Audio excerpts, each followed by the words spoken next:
Deep within the shadowed valleys and mist-shrouded peaks of Maryland, an ancient terror stirs. It is a creature of nightmares, a baffling amalgamation of features that defies logic and haunts the very air one breathes. This is not merely a ghost story whispered around a campfire.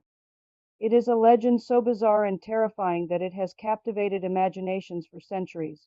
What if the monsters of folklore weren't confined to dusty old tales, but lurked just beyond the veil of reality, waiting to be discovered? This exploration delves into the chilling saga of the Snallygaster, a beast far stranger than fiction, whose story is deeply woven into the fabric of American legend. The initial moments of any compelling narrative are paramount, as they determine whether an audience remains engaged or moves on. A truly captivating opening must immediately seize attention, sparking curiosity and providing a compelling reason to continue watching. For a creature as enigmatic as the Snallygaster, the strategy involves presenting a bold, unsettling premise that immediately challenges the viewer's perception of reality.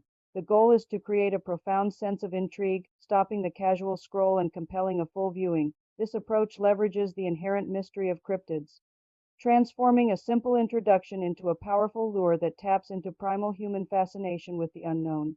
The very name Snallygaster evokes a sense of otherworldly dread, a sound that seems to slither from the shadows. Its origins trace back to the 1700s, brought to the United States by German immigrants settling in western Maryland and southern Pennsylvania. They carried with them not only their culture but also their folklore, including tales of a Schnellergeist or quick spirit and fast ghost, through generations of oral tradition and mispronunciation. Schnellergeist evolved into the fearsome Snallygaster. The creature itself is a monstrous paradox, a baffling mixture of body parts that seems to shift with each telling, making it difficult to definitively categorize. Early reports in 1909 described it with enormous wings, a long pointed bill, claws like steel hooks, and an eye in the center of its forehead. Later accounts added even more bizarre elements: a large flying reptile with feathered wings, 7 octopus-like tentacles dangling from its neck, and a beak described as metallic, but actually made of bone and keratin, filled with razor-sharp teeth. Its single, large eye, often glowing, sits eerily in the center of its forehead, while forelegs end in sharp talons. A tail, nearly 20 feet long, completes its terrifying form. Its leathery skin varies from dark brown to yellow, sometimes adorned with darker stripes or markings. The Snallygaster's presence is also marked by a keen sense of smell, an unpleasant smell, and a terrifying screech, likened to a cross between a tiger and a vampire. Despite its immense size, it is capable of almost silent and extremely fast flight, often ambushing its prey before detection. The creature's lack of a clear, stable definition is not a flaw in its legend, but a powerful characteristic that allows it to remain perennially terrifying. Its amorphous nature enables it to adapt to evolving fears, embodying anything weird that goes bump in the night. This inherent shapelessness ensures the creature continues to intrigue, as it defies easy categorization and keeps an audience invested in its unfolding mystery. Furthermore, the sheer abundance of vivid sensory details associated with the Snallygaster, its visual contradictions, unsettling sounds, and even its reported smell suggests that a multisensory approach to its portrayal profoundly enhances immersion. By evoking these varied sensations, the narrative creates a visceral experience for the audience, making the legend feel more immediate and terrifying. The Snallygaster truly burst into public consciousness with a media frenzy in 1909. Local papers, particularly Maryland's Valley Register and Middletown Valley Register, began breathlessly recounting reported sightings, igniting widespread fascination. These reports quickly spread beyond local circulation, reaching national publications and making the Snallygaster the talk of the nation. The sheer volume of stories, often filled with outlandish details, created a litany of nonsense with a vaguely scientific veneer.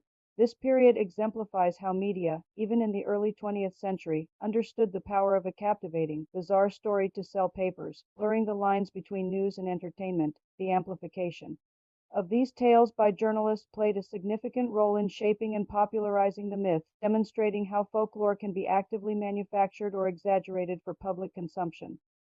The frenzy reached such a pitch that even the esteemed Smithsonian Institution reportedly became involved, attempting to classify the creature and offering a reward for its capture.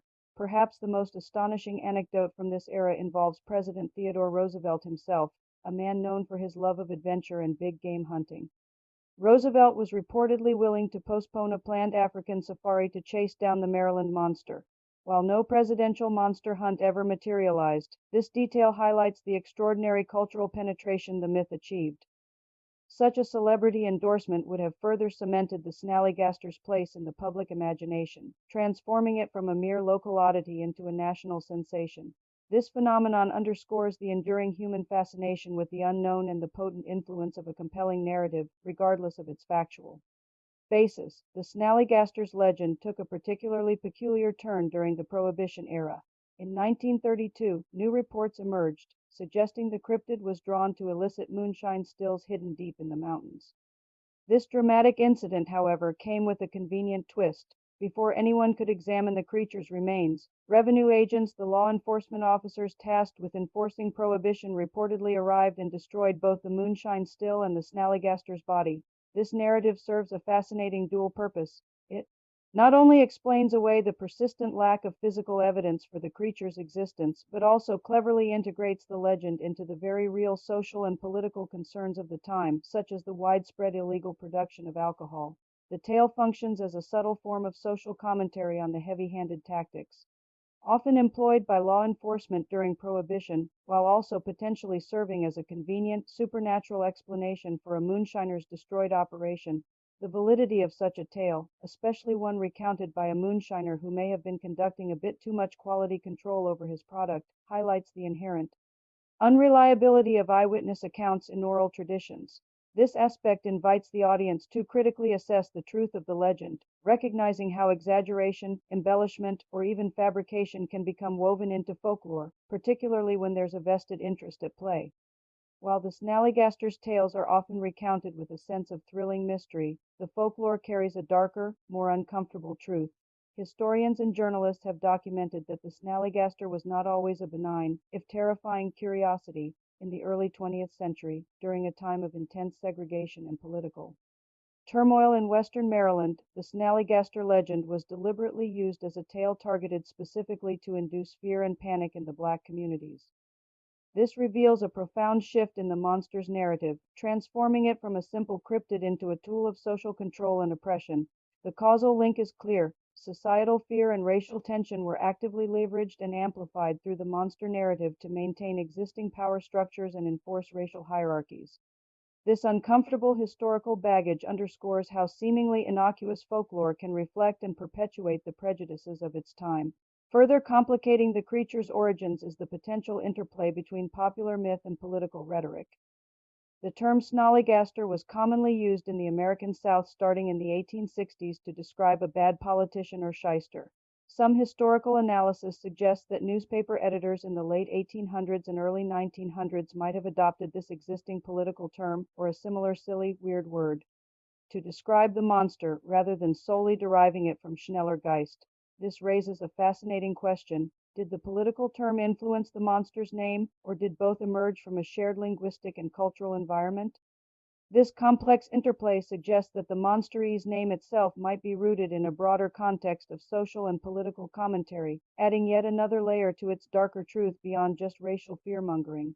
It illustrates how language and myth can evolve together, reflecting deeper societal currents, despite its supposed demise. In a vat of moonshine, the Snallygaster, like any good monster, refused to stay dead. Reports of sightings continued sporadically over the years, each new account adding to the creature's evolving mythos, sometimes even contradicting earlier versions. In the early 1940s, a man named Charles F. Maine reported seeing a Snallygaster flying 25 feet from the ground, noting that it changed color several times, first as appearing black and then as white. Another sighting emerged in 1944 above the spires of Westminster, and as late as 1973, Maryland State. Police were reportedly searching Sykesville for a huge hairy monster described by residents as a cross between a duello and a Snallygaster. The introduction of the duello into the lore is particularly intriguing. Described as hatching from a Snallygaster egg and possessing human traits, the duello signifies a fascinating development, the creation of an interconnected mythology or shared universe within the local cryptid landscape. This branching out of the legend, creating related creatures or sublegends, enriches the overall narrative and ensures continued interest, mirroring how fictional universes expand over time. Today, the Snallygaster remains a malleable bit of local folklore, a name invoked for anything weird that goes bump in the night. Its enduring legacy is perhaps best exemplified by the American Snallygaster Museum in Frederick County, Maryland. This institution, with its collection of art, artifacts, and pop culture pieces, offers a historical and folklore-enriched experience, including a look into the dark history of the Snallygaster visitors can even explore. The Blue Blazes whiskey still trail in Catoctin Mountain Park, where remnants of a moonshiner's whiskey still allegedly mark the creature's final resting place. This modern presence demonstrates how adaptable folklore can evolve beyond its origins to become a cultural touchstone and even a commercial product, reflecting a deep human need to connect with local legends and the unknown. The Snallygaster stands as a compelling figure in American folklore, a creature whose bizarre and contradictory descriptions have allowed it to persist and adapt through centuries. Its evolution from a German quick spirit to a multi-limbed, single-eyed terror reflects a fascinating interplay between cultural exchange, sensationalist media, and societal anxieties. The narrative of the Snallygaster is not merely a collection of strange sightings. It is a dynamic story that reveals deeper truths about human nature, the power of storytelling, and the complex ways in which myths can reflect, amplify, and even obscure historical realities. From its media-fueled surge in popularity and the legendary, if unconfirmed, interest of a U.S. president to its unsettling role in racial oppression. During a tumultuous era and its modern-day commercialization, the Snallygaster's journey is a testament to the enduring power of the unknown. It reminds us that sometimes the most terrifying monsters are not just those that lurk in the shadows, but those we create or weaponize ourselves. The journey into the Snallygaster's shadowy world may conclude here, but the broader realm of cryptids and unexplained phenomena continues to beckon. To delve deeper into these captivating mysteries and ensure continued exploration of the strange and unknown, consider subscribing to this channel, ring that notification bell. Liking this video helps share these stories with a wider audience, and commenting below with any local legends or cryptids from your own region fosters a vibrant community of curious minds. Engaging with the content helps sustain the creation of more exciting and entertaining explorations into the unexplained, ensuring that the tales of creatures like the Snallygaster continue to ignite imagination and spark conversation.